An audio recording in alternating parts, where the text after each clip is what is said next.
இன்னைக்கு கத்திரிக்காய் வறுவல் எப்படி செய்யலான்னு பார்க்கலாம். என்னோட சேனலை ஃபஸ்ட் டைம் பார்க்குறீங்கன்னா சப்ஸ்கிரைப் பண்ணிக்கோங்க. பக்கத்தில் இருக்க பெல் ஐக்கானை கிளிக் பண்ணிக்கோங்க.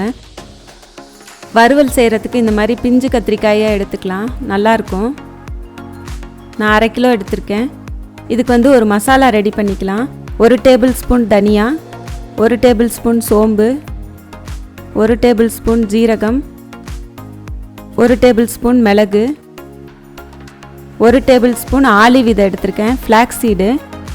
இது போட்டு ஃப்ரை பண்ணோம்னா ரொம்ப நல்லாயிருக்கும், அந்த டேஸ்ட்டு உடம்புக்கும் நல்லது. ஆலிவ் விதை எல்லா மசாலாவும் போட்டுட்டு அதுக்கப்புறம் ஸ்டவ் ஆன் பண்ணிவிட்டு லேசாக வறுத்தா போதும். ஏன்னா ஆலிவ் விதை சீக்கிரம் கருகிரும்.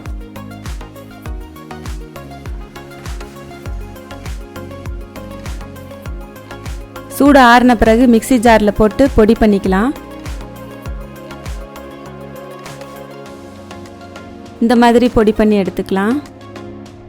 அடுப்பில் பேன் வச்சுட்டு 2 டேபிள் ஸ்பூன் எண்ணெய் ஊற்றிக்கலாம். எண்ணெய் காஞ்ச பிறகு கடுகு உளுத்தம் பருப்பு சேர்த்துக்கலாம்.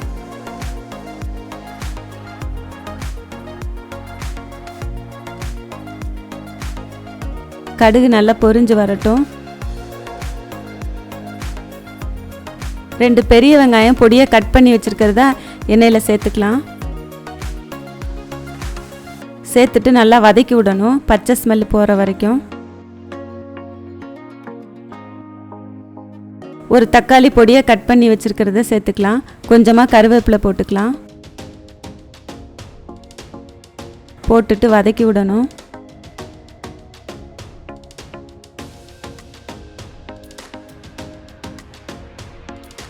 ஒரு டீஸ்பூன் மஞ்சள் தூள் சேர்த்துக்கலாம். இதுக்கு தேவையான அளவு உப்பு சேர்த்துக்கலாம். 1 டேபிள் ஸ்பூன் சேர்த்துருக்கேன்.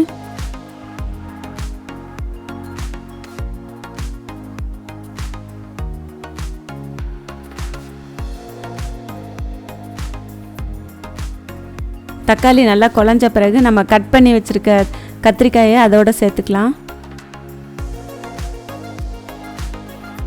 தண்ணி ஊற்றக்கூடாது, அந்த எண்ணெயிலே நல்லா பிரட்டி விடணும்.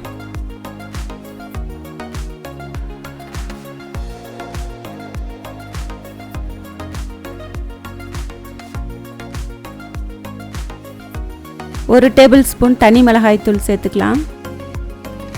சேர்த்துட்டு எல்லாத்தையும் நல்லா மிக்ஸ் பண்ணி விடணும். இதோட அளவுகள்லாம் நான் டிஸ்கிரிப்ஷன் பாக்ஸில் போட்டிருக்கேன், பார்த்துக்கோங்க. மூடி போட்டு ஒரு 2 நிமிஷம் வதங்கட்டும். அதிலே தண்ணி விடும், தண்ணி ஊற்ற வேண்டாம்.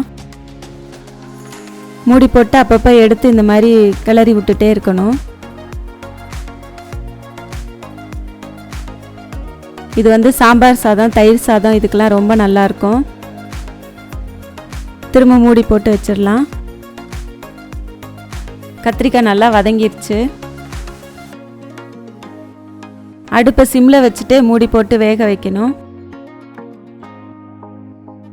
நம்ம பொடி பண்ணி வச்சுருக்கிறத அதோட சேர்த்துடலாம். நம்ம வறுத்து பொடி பண்ணதுனால நம்ம இது ரொம்ப நேரம் அடுப்பில் வச்சுருக்க வேண்டாம். கத்திரிக்காய் வெந்த பிறகு தான் நம்ம ரெடி பண்ணி வச்சுருக்க பொடியை போடணும்.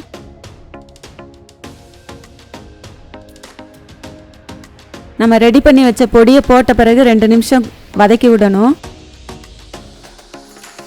கடைசியாக கொஞ்சமாக கொத்தமல்லி தூவிக்கலாம். கொத்தமல்லி போட்ட பிறகு நல்லா வதக்கி விடணும். ரெடி ஆயிடுச்சு. நல்லா காரம் சாரமாக இருக்கும் இந்த கத்திரிக்காய் வறுவல். இதை செஞ்சு பாருங்கள். இதை செஞ்சு பார்த்துட்டு உங்களுக்கு பிடிச்சிருந்தா லைக் பண்ணுங்கள், ஷேர் பண்ணுங்கள். என்னோட சேனலை சப்ஸ்கிரைப் பண்ணிக்கோங்க. தேங்க்யூ.